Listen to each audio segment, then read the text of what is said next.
السلام عليكم ورحمة الله وبركاته. أهلا بكل مشاهدين ومتابعين قناة الكرة مع صبري. طبعا قبل أي حاجة، حسبي الله ونعم الوكيل. حسبي الله ونعم الوكيل في فيريرا، حسبي الله ونعم الوكيل في أمير، حسبي الله ونعم الوكيل في مرتضى، حسبي الله ونعم الوكيل في الإدارة، في مجلس الإدارة كله، حسبي الله ونعم الوكيل في المحللين اللي في قناة الزمالك. قاعدين بنطبل يعني لينا 5 6 ماتشات الزمالك زي الزفت زي الزفت من اول 2023، وبرضه عمالين نطبل وعمالين ننفخ في اللعيبه وعمالين نقول ده افضل لعيبه في مصر. افضل لعيبه ايه؟ افضل لعيبه ايه اللي مش واقفين على رجليهم؟ واحد زي عمرو سيسي اقسم بالله العظيم ما ينفع يلعب في الزمالك. يعني انا مش عارف، انا مش متخيل. واحد زي عمر جابر والله العظيم ما ينفع يلعب في الزمالك. نازل مرعوب، نازل رجليه يعني رجليه مش ثابته على الارض.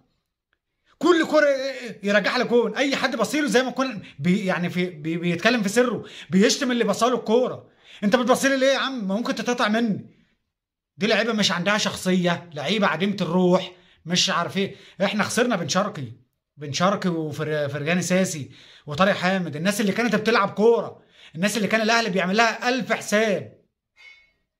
مدرب عقيم بره، عنيد عنيد، وقلنا اكتر من مره عنيد، مش سامع اي كلام اي حد في الجهاز، زي ما يكون هو اللي ماسك الجهاز لوحده. ولا مدير كوره يا عم. اسال الناس اللي الناس اللي من البلد نفسها، اسال الناس اللي عارفه اللعيبه وعارفه امكانيات اللعيبه. استشير الناس يا اخي. لكن كده نظهر بالمظهر ده يعني. ما انت هتعمل ايه في يعني؟ كانت الفضيحه هتكون عامله ازاي لو الاهلي مكتمل؟ الاهلي غايب عنه عمرو السولية، غايب عنه اكرم توفيق، غايب عنه كريم فؤاد، غايب عنه محمود متولي، غايب عنه ياسر ابراهيم. كنا هنعمل ايه؟ يعني احنا اتكلمنا وقلنا الاهلي بيدافع برامي ربيعه بس، رامي ربيعه بس. احنا مش عملنا هجمه على الاهلي زي هجمه ترضي الناس او ترضي الله. الواحد مش عارف يقول ايه. الواحد طالع من الماتش يعني اقسم بالله العظيم يعني حرام. واحد فاشل، مدير كوره فاشل، جايب لي لعيبه صفقات كلها يعني شرك، عايز ينجمهم عشان خاطر يطلع هو ابوه يطلع يتكلم وشوفوا الصفقات اللي جابها امير عملت ايه في الفريق. دمرت الفريق. شخصيه الزمالك نزلت، ونزلت اكتر بالماتش ده. الاهلي فرق 7 نقاط 8 نقاط. يعني انت بقيت في المركز الرابع تحت بيراميدز وفيوتشر، حامل اللقب مرتين بشباب. يعني يا ريت الشباب يرجع يلعب تاني، والناس دي خلاص تتركن. الناس اللي مش حمل فلنة الزمالك. حسبي الله ونعم الوكيل يا اخي.